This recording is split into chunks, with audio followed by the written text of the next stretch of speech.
जिस तरीके से हम देख रहे हैं कि यहाँ पर जो पटरी है वो बिल्कुल बिखर चुका है। आइए आपको अंदर लिए जाएंगे और बारी बारी में, थोड़ी देर पहले एक एसी कोच का नजारा मैंने आपको दिखाया, यहाँ पर जो है आपको दिख जाएगा एक जनरल डब्बा जिसका एक हिस्सा टूट चुका है। अब एक पेंट्री कार में हम सवार हो रहे हैं, यानी ये कोरोमंडल एक्सप्रेस का पेंट्री कार है। जरा देखिए कि किस तरीके से ये हादसे के कारण ये जो ट्रेन है, ये जो बोगी है, वो बिल्कुल यहाँ से रेलवे पटरी से उखड़कर दूसरी तरफ रास्ते के तरफ चला गया है।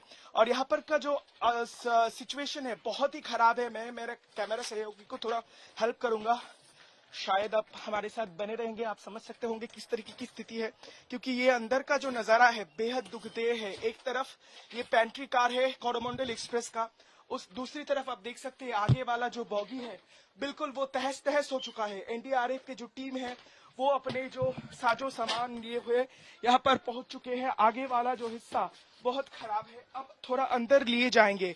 जिस कोच के जरिए, जिस पेंट्री कार के जरिए इस ट्रेन में सफर हजारों के ज्यादा लोगों को खाना मुहैया करवाया जा रहा था, उसका हालत किस तरीके से है आइए दिखाते हैं। यहाँ पर जो खाने के लिए रखा गया चीज वो बिल्कुल बिखरा पड़ा है। पानी का बोतल बिखरा पड़ा है। और ये आप देख सकते हैं कि पास का बिल्कुल ये जो ये भी एक एसी कोच है। हम जानते हैं पेंट्री कार में इस तरह की सुविधा रहती है कि कांच से बना हुआ, शीशे का बना हुआ खिड़की रहता है, वो तोड़कर लोगों को निकाला गया। और आगे जाकर ये दरअसल जो पेंट्री कार है उसका सिचुएशन है, जरा देख लीजिए। हम बखूबी समझ रहे हैं कि इसमें सवार लोगों की क्या हालत हुई होगी। जहाँ पर जो चीजें हैं वो बिल्कुल बिखरा पड़ा है। अमूमन इस तरीके से एक पेंट्री कार सफररत ट्रेन का ऐसा नहीं होता है, लेकिन हम देख सकते हैं चारों तरफ कांच बिखरी पड़ी हुई है। यहाँ पर जो कुकिंग प्रोसीडियर वो चल रहा था वो बिल्कुल उस तरीके से चल रहा है, क्योंकि हम देख रहे हैं वहां से जो पानी जो नल से आ रहा था वो बूंद बूंद अभी भी गिर रहे हैं। यानी ये बयां कर रहा है कि ये ट्रेन अपने मंजिल की तरफ बढ़ रहा था और अचानक हुई इस हादसे में लोग एक तरीके से बौखला गए। लोग एक तरीके से बेहद जो है बहुत ही आश्चर्यचकित हो गए थे। और इसी के कारण शायद किसी भी तरीके से उन्होंने ये जो शीशे है, ज्यादातर शीशे पेंट्री कार के, उसे तोड़ा गया है और या तो तोड़ने की कोशिश की गई है। उसके जरिए वो लोग शायद छलांग लगाकर बाहर निकलने की कोशिश किए होंगे। ये जो छवि है स्पष्ट बयां कर रहा है। मेरा बोलना ये व्यर्थ हो जाएगा, क्योंकि ये जो छवि है वो स्पष्ट दिखा रहा है किस तरीके की स्थिति थी।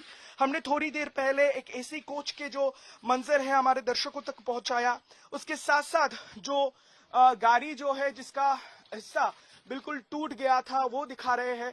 अब आप देख सकते हैं कि यहाँ से जरा ऊपर से जरा देख लीजिए आगे कि किस तरीके से वहां पर जो एनडीआरएफ की टुकड़ी है फिलहाल यहाँ पर जो राहत और बचाव कार्य में जुड़ चुका है। और ज्यादातर जो यहाँ पर जो ट्रेनें हैं, आगे की जो बोगीज है इस ट्रेन के, वो आगे से नहीं है। दरअसल ज्यादातर बोगी डिरेल्ड हो चुके हैं।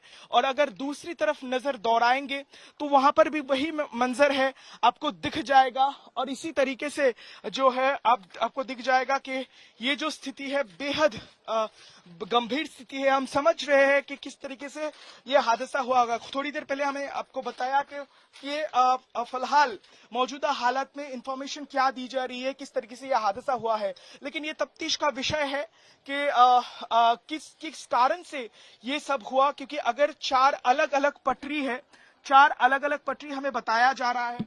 और उस दौरान इस 4 अलग अलग पटरी में 3 ट्रेन है वो चल रहा था। उनमें से एक है हाई स्पीड, ये जो ट्रेन है यानी कोरोमंडल एक्सप्रेस, वो यहाँ से दौड़ रही थी पटरी पर। उसके साथ साथ कई सारे जीवन भी दौड़ रहे थे इसी उम्मीद के साथ कि वो अपने मंजिल तक पहुंच जाएंगे, लेकिन वो नहीं हुए। जो कोलकाता से रवाना हुए थे उनकी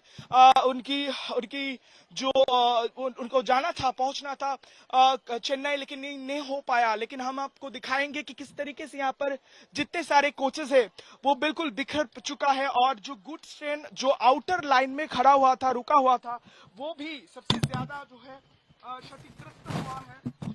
और इसके साथ साथ उस ट्रेन के एक हिस्से के साथ इस ट्रेन की टक्कर हो जाती है और इसी के साथ इस ट्रेन के जो इंजन है वो उसके ऊपर एकदम से चढ़ जाता है और इसके कारण इसके तमाम जो 10 से ज्यादा कोचेस है वो पटरी से उतरकर कुछ तो इस तरफ से बाहर चले जाते हैं। यहाँ से अगर आप नजर दौड़ाएंगे तो आपको समझ आ जाएगी कि यहाँ से लगभग 200 मीटर की दूरी पे ये रास्ता और रास्ते के उस पार की वो जो एक हिस्सा है वो आपको जमीन दिख जाएगा, वहां तक उसके हिस्सा जो ट्रेन का वो जाकर गिरा।